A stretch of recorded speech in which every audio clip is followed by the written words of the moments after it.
What keeps us healthy and happy as we go through life? If you were going to invest now in your future best self, where would you put your time and your energy?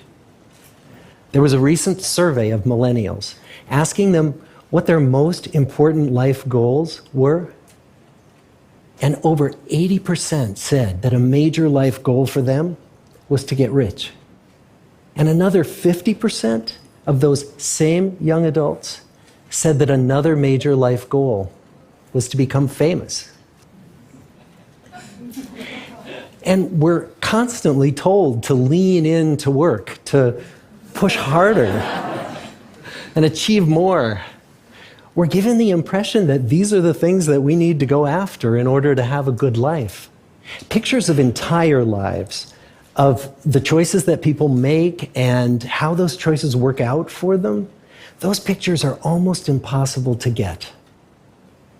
Most of what we know about human life, we know from asking people to remember the past. And as we know, hindsight is anything but 20/20. We forget vast amounts of what happens to us in life, and sometimes memory is downright creative. But what if we could watch entire lives as they unfold through time? What if we could study people from the time that they were teenagers all the way into old age to see what really keeps people happy and healthy? We did that. The Harvard study of adult development may be the longest study of adult life that's ever been done.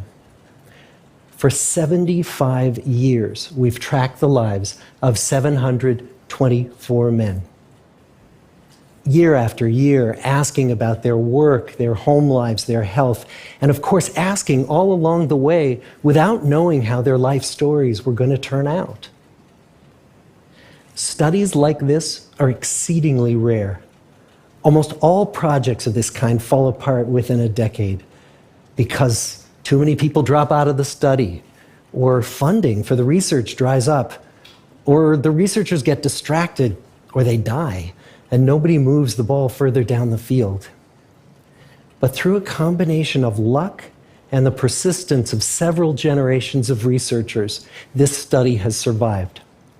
About 60 of our original 724 men are still alive, still participating in the study, most of them in their 90s. And we are now beginning to study the more than 2,000 children of these men. And I'm the fourth director of the study. Since 1938, we've tracked the lives of two groups of men. The first group started in the study when they were sophomores at Harvard College. They all finished college during World War II, and then most went off to serve in the war. And the second group that we've followed was a group of boys from Boston's poorest neighborhoods. Boys who were chosen for the study specifically because they were from some of the most troubled and disadvantaged families in the Boston of the 1930s. Most lived in tenements, many without hot and cold running water. When they entered the study, all of these teenagers were interviewed, they were given medical exams. We went to their homes and we interviewed their parents.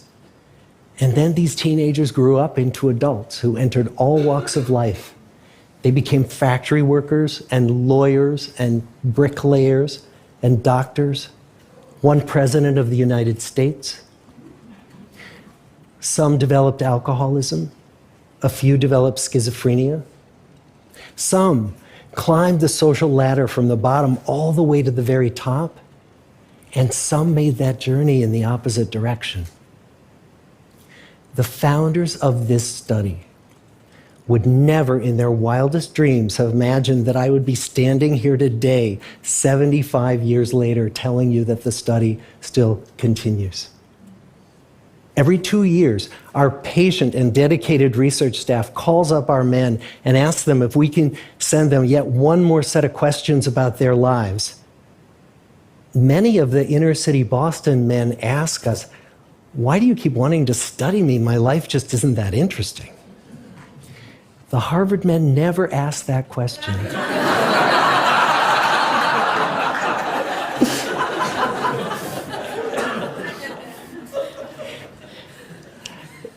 get the clearest picture of these lives, we don't just send them questionnaires.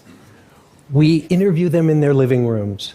We get their medical records from their doctors. We draw their blood. We scan their brains. We talk to their children. We videotape them talking with their wives about their deepest concerns. And when about a decade ago we finally asked the wives if they would join us as members of the study, many of the women said, "You know, it's about time." So what have we learned? What are the lessons that come from the tens of thousands of pages of information that we've generated on these lives? Well, the lessons aren't about wealth or fame or working harder and harder.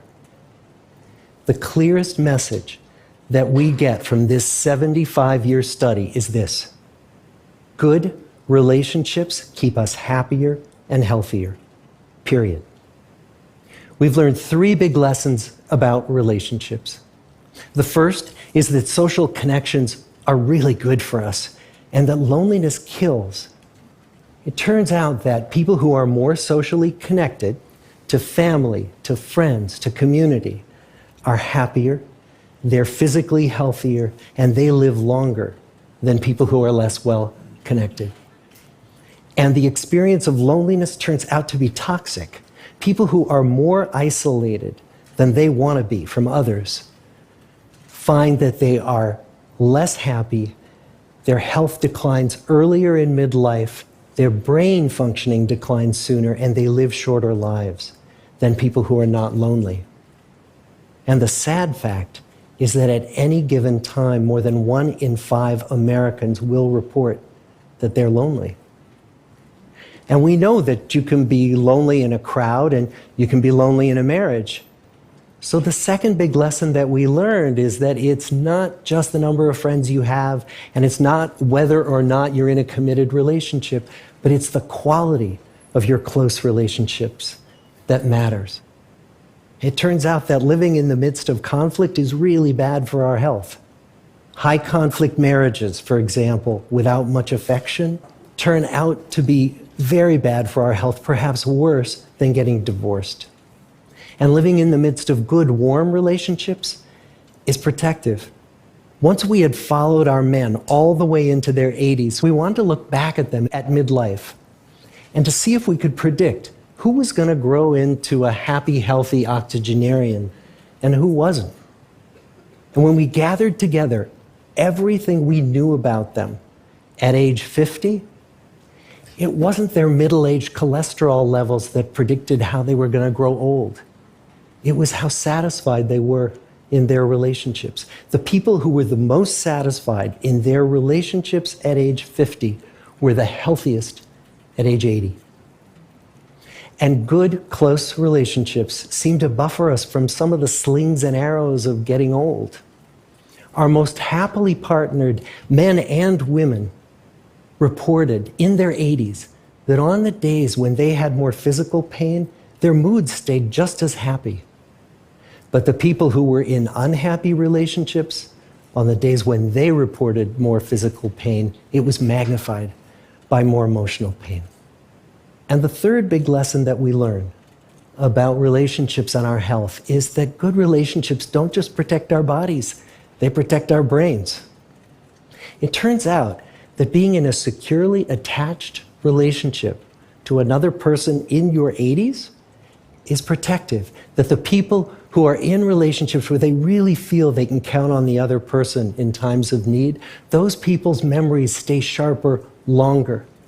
And the people in relationships where they feel they really can't count on the other one, those are the people who experience earlier memory decline. And those good relationships, they don't have to be smooth all the time. Some of our octogenarian couples could bicker with each other day in and day out. But as long as they felt that they could really count on the other when the going got tough, those arguments didn't take a toll on their memories. So, this message that good, close relationships are good for our health and well-being, this is wisdom that's as old as the hills. Why is this so hard to get and so easy to ignore? Well, we're human. What we'd really like is a quick fix, something we can get that'll make our lives good and keep them that way. Relationships are messy and they're complicated, and the hard work of tending to family and friends, that's not sexy or glamorous. It's also lifelong. It never ends. The people in our 75-year study who were the happiest in retirement were the people who had actively worked to replace workmates with new playmates.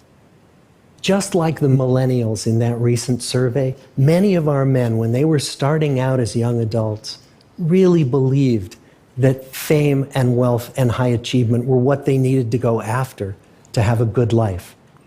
But over and over these 75 years, our study has shown that the people who fared the best were the people who leaned into relationships with family, with friends, with community.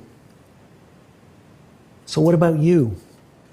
Let's say you're 25, or you're 40, or you're 60. What might leaning into relationships even look like? Well, the possibilities are practically endless. It might be something as simple as replacing screen time with people time, or livening up a stale relationship by doing something new together, long walks or date nights, or reaching out to that family member who you haven't spoken to in years, because those all too common family feuds take a terrible toll on the people who hold the grudges. I'd like to close with a quote from Mark Twain. More than a century ago, he was looking back on his life, and he wrote this: "There isn't time, so brief is life, for bickerings, apologies, heartburnings, callings to account. There is only time for loving, and but an instant, so to speak, for that."